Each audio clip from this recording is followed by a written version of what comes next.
Okay guys, now that we can't unfortunately call in the private helicopter on the island for the Cayo Perico Heist anymore, when we're doing the gather intel, there's another way that I found that we can do it, and there's a few interesting things with regards to that while we're doing it. So if you fail, I'm going to show you where you can pick up another motorcycle. That's one of the problems that I've had in the past, is that when you fail halfway into the mission, getting to the tower, then you're going to have to pretty much half of the distance run, where you had the motorcycle and it was just easier to get up the hill, etc., etc.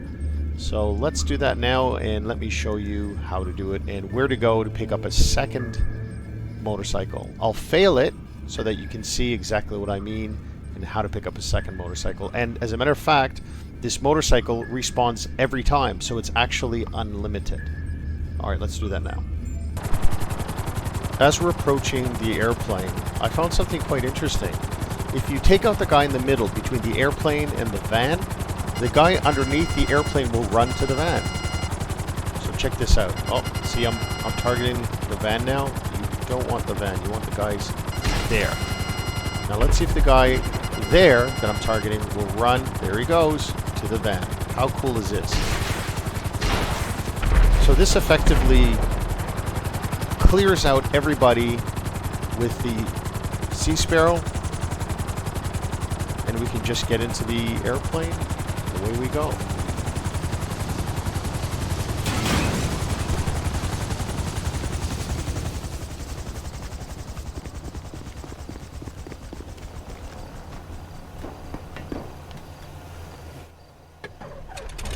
I really wish Rockstar would fix this door so that it would shut when we take off. I mean, they did take the time to nerf the private helicopter, but I guess they didn't think that closing an airplane door in a heist mission or a prep mission was important. Oh well. Alright guys, I'll skip the rest of this and we will pick up where we left off once I get to the island.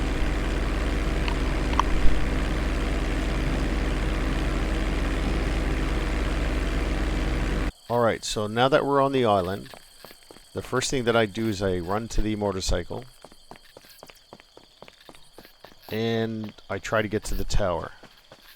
Now, as I said earlier, I'm going to fail the mission so that you guys can see what happens in the area that I'm going to show you now to the motorcycle spawn.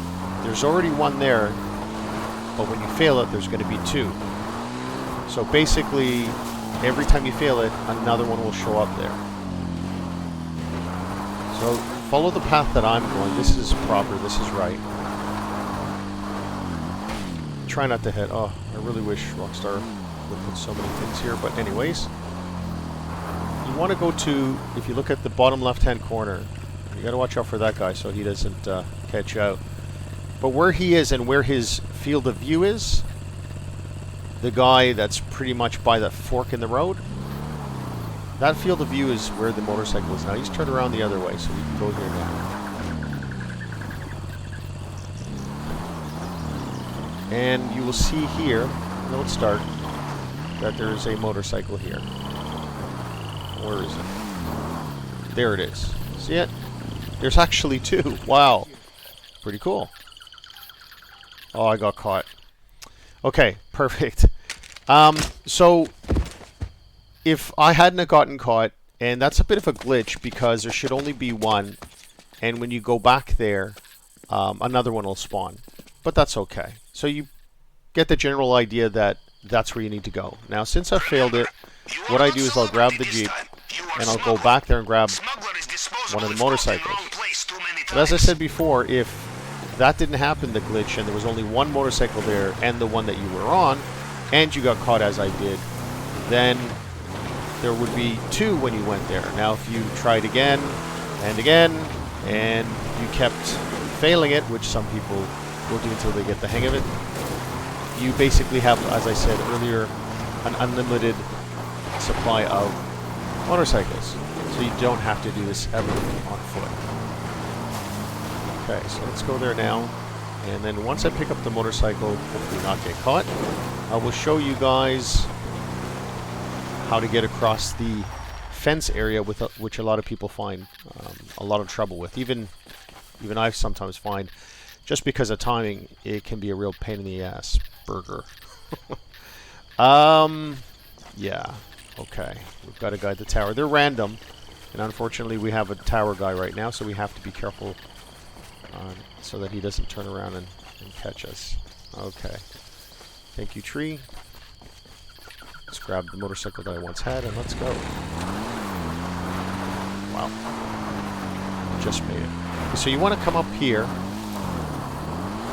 and up here as well, close to the shoreline, and you want to gain some speed, and you want to jump this little ramp here by the pole, and you want to hopefully clear everything. Now again, because I've delayed this, it's a timing issue, and that's okay. Because of the fact that this happened, I will show you for a third time how to do this and hopefully complete it successfully. Fun. Okay, at least we have a lot of Jeeps here. So basically you want to get as much speed as possible when you hit that ramp or that dirt pile, and you want to launch it to the left of the telephone pole. Okay, here we go.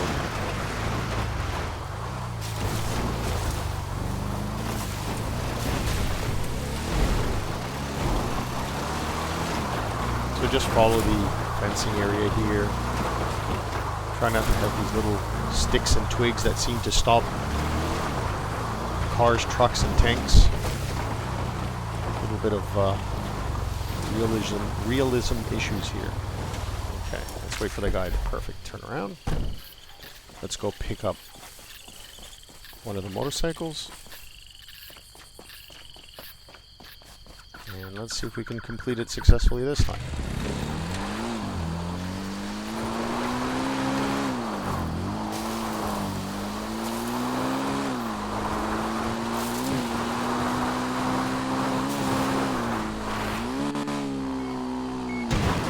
Like so. Just be careful here.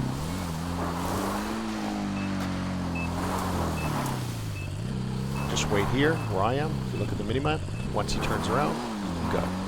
Watch out for that random truck that just seems to go around in a circuit. You don't want to bump into him. But because you're on a motorcycle, it shouldn't be too difficult to avoid him. And that's it. So we are now successfully at the tower. Now there's something else. Since we aren't using the helicopter and then jumping off of the helicopter to this area, we still have a parachute. And because we do, even though we don't have the convenience of the helicopter, we have the convenience of the parachute. And what does that mean? I'll show you now. Where before, with the helicopter, you didn't want to go high. You wanted the power station to be low.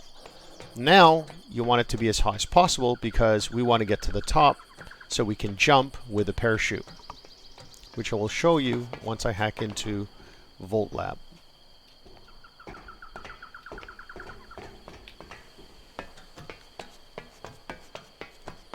Okay, it wasn't there. It's usually here. It's very rare it's all the way at the top. There you go.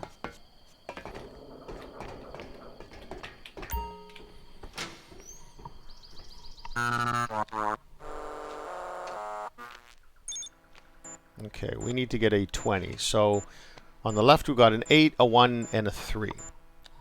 That's 12. Now on the right we have a times 1 from bottom up and a times 2.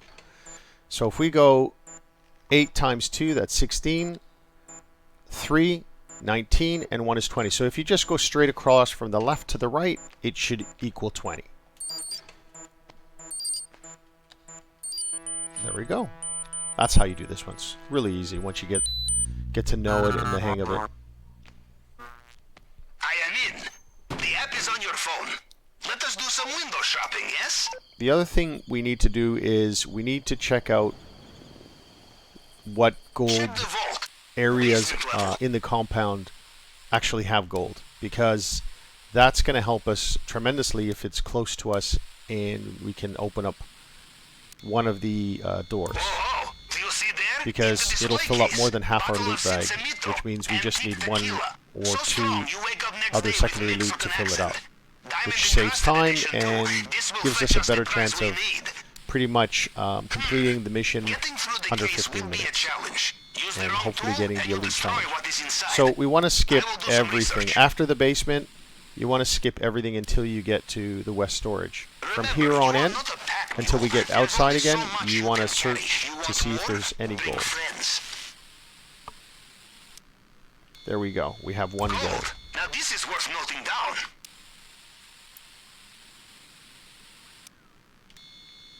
We've got 2 gold. Adding to planning screen. This is getting better. 3 gold. Wow. Location noted. 4 gold. Okay, we have a lot of gold areas here. Paintings don't mean anything to me. I will note down where it is. And some cash. Okay, now that we're at the north gate, we can leave. So the next thing we do is we climb all the way to the top, because we want as much height as we can. When we jump from the top, we want to aim for the helicopter landing pad or somewhere in that vicinity. And the best way to do that is to mark where we want to go on the map, which we'll do now. Because we want to check out the loot in these 2 spots that we usually go to, and they are here. Okay, now that we've marked it on the map, we face that area, and we jump.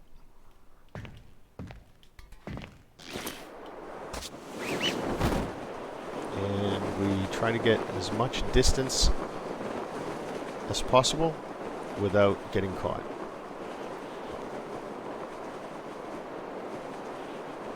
As we slowly start getting closer to the ground, try not to hit any trees, because then you will lose your parachute and yeah, it won't end well. Okay, so we want to watch out for that guard there. I don't want to trip him. Okay. And if we just set it down here, we should be good. Perfect. Watch out for that guy. He should turn around. We can hide here until he goes away.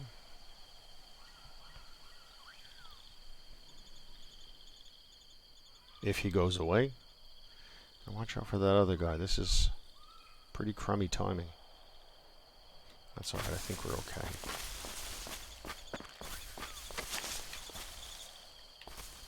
Yep, I think we're okay. Let's see what's in here. And of course nothing.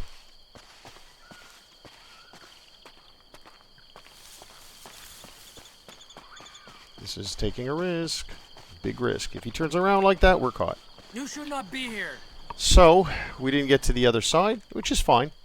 We'll try to get the gold, or 1 stash of gold, hopefully 1 or 2, and that'll dictate what we do next.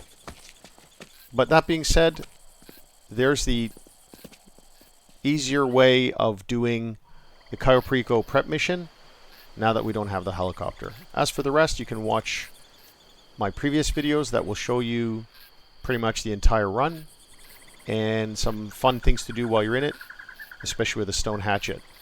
Please consider subscribing and clicking the like button, and give me any comments if you want down below with the next video, any suggestions, and I will consider it, and if enough people ask, I will make a video on it. Thank you.